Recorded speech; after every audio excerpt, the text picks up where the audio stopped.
اللي تيسان أولو ربي كيرين وهذا جيزو يقول كان ربي ولي هاقلشو يا هذا جراد أجيني كان وان جران جتا يو قباتني قرام الرام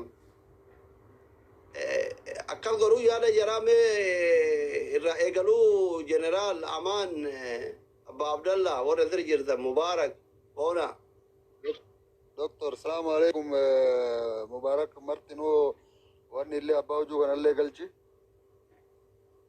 مو بسلام عليكم زينجر مرا قلتها مبروكين نو قلتها دورا قافي يرى إيقال لي كاني قال جرر إيقال ويا أديم سكثيمتي لكن فات أمي يود قولت أمي إن قال شنو إيقاتي نما سنجت تنودانا ما دبيت نبيتون سيفوتي يا كاليثا بفعاريني تي لايف رتورتي وماني با إذي وجين داكا توري بويالي تورتي دوكومنتي غرغر اللي فيديو وورابا مجرا أغر سيثا تورتي مال تاتي مال تو سيمودة يجور ما في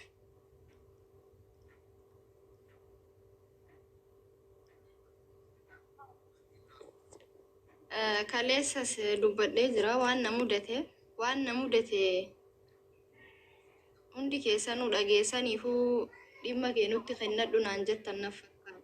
Soosaniifuu waan silaa dubbatamu qabu hunda isaallee dubbadhee jira. Waan paabliikii irrallee jiru maal akkam barbaadu marti keessan ni beeytan waan ta'eefu waan irra deebi'ee dubbatadhuun qabu waan akka makaleessan haa gaafadha.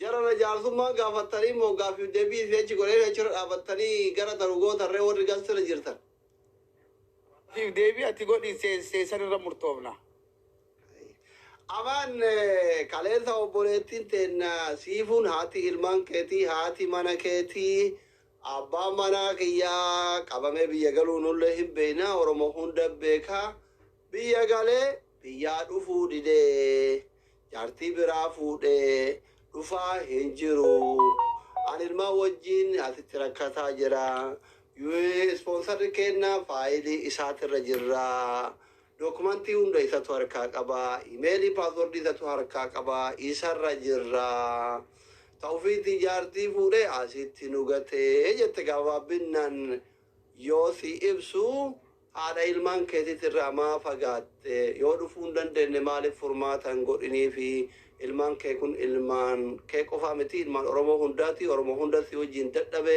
ka qabu humnaan kun du'aayin kun himaanin hunduu sima wajjin qooda keessa qabaatis nu hunduu hin beeyna maali rakkoon kan hunda si geesse jalqaba irratti biyya galtee dhuguma fuute gaafii lammata dhufuu hin heddu yoo dhufuun henne maaltu dhufuu si dhoogge hireen haadha manaa keetiitii fi ijoollee keetii hoo maali maa hafte والجلال وديفسي قافي كان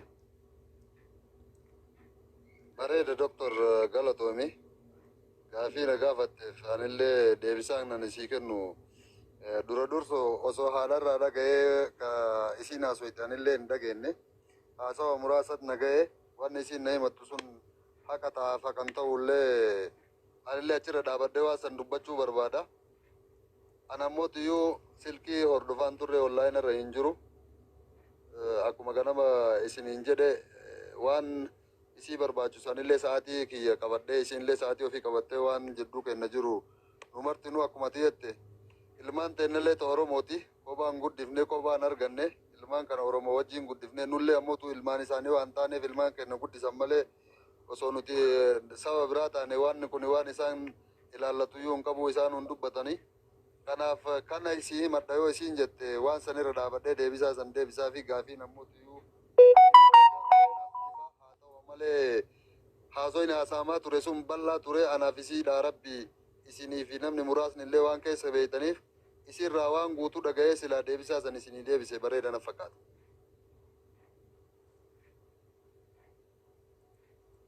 Siifu waan hunda gurra kiyyarratti naa himattu akkasitti deebisaa jedhaa jira ama.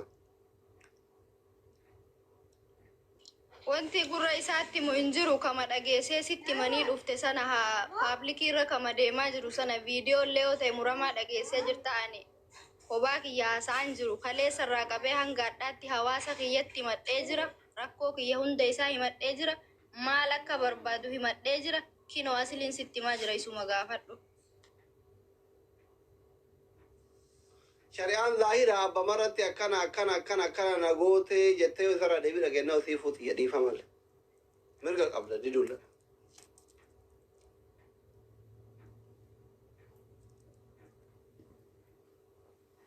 Siibu.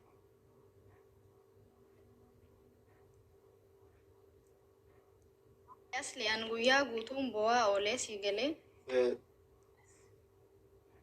Kaleerraa qabeen himataa jira. Namni kun bar miidhaa kiyya itti himtanii dhimma akkanaa nurka jira. Dhimma akkanaa xumuruu barbaanna jettanii itti himtanii dhufe malee useetuma akkasii dhufne bar. Si galee ani daqiiqaadhaan wanti nan dhimma kiyya haasa'ee bo'uuf hin jiru hin beeka innillee ani itti himuu hin barbaachisu bar maal akka barbaadu bar hundi keessanuu ni beeytanii bar. So ammoo yoo haasa'e jettan rakkoon qabu ni Amaani dhimmi isiin kalee kaasaa ooltee tokkoffaa ati biyya galuudha. Osoo hin dhufin achitti hafuudha. Akka dhufuu fedhan qabne dubbatte namni gidee aare dubartiidha aaridhaan ala ilmaaniti ilmaan kophaa ofii wajjin cinqamaa jirti booyaa dubbata. Tokkoffaa karama gabaabaa maaltu biyya kanatti deebuu si dhooge. Lama yoo ati deebine hoo ijoolleen kun akkam tayu faayidii keetirra jiranii waa'ee ijoollee keetii kun maa si yaachisuu dhabe maa furmaatan kaa'iniif. Ila asli nagaafachuun kan kee sirriidha. Gaafii sirrii nagaafattee ani deebisaa isiif deebisuu diddaaf yookaan ammoo isin atakaruuf osoo hin ta'in dhugattuu akkas qaba sii galee. Ani haadha ga'ulleedha ammoo tuyyuu anaa fi namni kun kaleessa illee atillee hin beektaa wallabbii keenya eega biyya galellee maaliin akka biyya galellee eessarraan akka biyya galellee namuu hin beekaa ifa deebi'uu fi deebi'uu dhabuu kiyyallee hin didee fi karatu hin jirree akkamitti akka anaaf illee atillee hin beektaa namoonni muraasni hin beekaa aga mubaarak hin ba'utti hin beeka jedhee yaada abbaan ijoollee hin beeka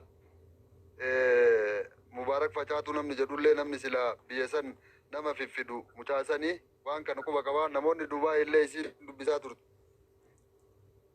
Jira.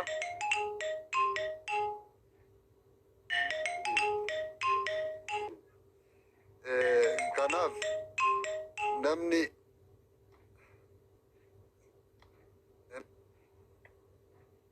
dhaga'ama.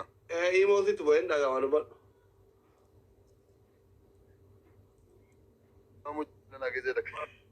Kanaaf ani akkuma isin beektan abbaa ilmaan kanaati abbaa warraa siifuuti kaleessa gammachuullee gaddallee jaalalallee jibbaallee waliin dabarsaa turre siigallee rakkoollee bal'oollee waliin agarre waan kaleen argin isirra arge isinillee waan kaleen argin anarra agarte ani jaaladhee biyya tiyyattillee hin gallee mana hidhaa ture waan ani ittiin hidhamillee yommuutu isinillee hin beektanii walladhee ammucaa Suudaanii wajjin shaara arba'initti wallabe bakka suuqii abbaa gadaatitti namni achi jiru naannoo san jiruu fi isinillee rabbillee namnillee hin beeka jechuudha.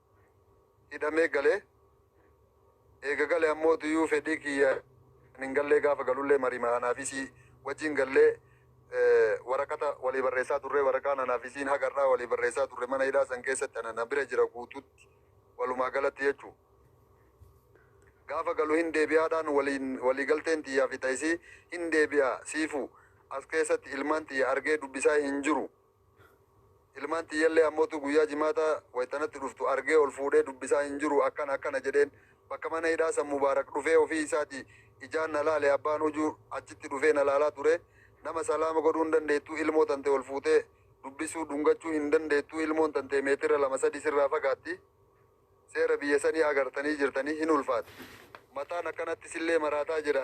Atillee mataa kan kee dhabaa jirta. Ani naan jettee gali naan jette isinillee anillee ammoo tuyyuu wayitatti yaadu. Waan kana bayaa hin jiru furmaanni hin jiru achitti bahuu hin dandeenye akka galu murteessee jechuudha. Wanni ani gala irra murteesse. Anaa fi namni kun ammoo tuyyuu akka viidiyoo irratti haasa'ame san wanni marti akkas ta'ee dhugaa ta'ee nama biratti mul'achuu danda'a rabbii fi namaaf ammoo waan namni haasa'isan malee waan ana haasa'e namni illee dhaga'ee anaaf murteessa malee isiifillee murteessa malee waan hin dhaga'in takka duukaa dhaabatee hin haasa'u jechuudha. Gaafa san murteessinee galee wayita galu ammoo akka yaadame san si galee hagaan gaafa galuutitti illee mana hidhaa san keessatti illee na hordofaa turte na hordofaa turte na wajjin ifaajaa turte na wajjin ifaajaa turte. Hakanarraa hin qabdu siifuun haqa isii takkaallee haalee hin beeku. Haqa ilmaan xiyyeerraa hin qabdu takkaa haalee hin beeku.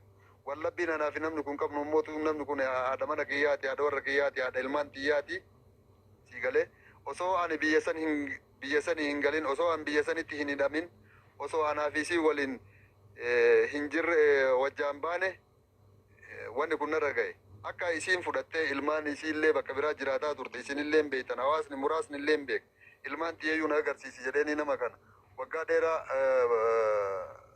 yeroo dheeraa jechuu kadhataa ture baatii 3 guutuu ilmaan xiyya na agarsiisu diddee gaafaan fudhadhee ilmaan xiyya akkana jedhu asliin mana taa'ee akkamitti akka ilmaan tun wal arguu qabdullee jedhee gaafa dubbattellee qabda. Wallabbiin kenna waan har'aatii miti waan bubbule jechuudha. Akka hasaamu sana anaa fi isiin jaalalaan wajjaan baanee yookaan ammootu isii gatee ani biraan gallee gidditti irraa na fuusee na galchee eega galee ammootiyyuu si galee wallabbii illee qabaannee mana hidhaa keessatti illee na biraa hin hafne gaafa hangalullee na hordofaa turte wayita hangalullee ammootu namni shaantatti silkii xiyyallee namni naa fide agartee waraqaa shaadaa jettee ijoollee waraqaa shaadaa koppii gootee namni naa fide isiin nama kanaa jechuudha.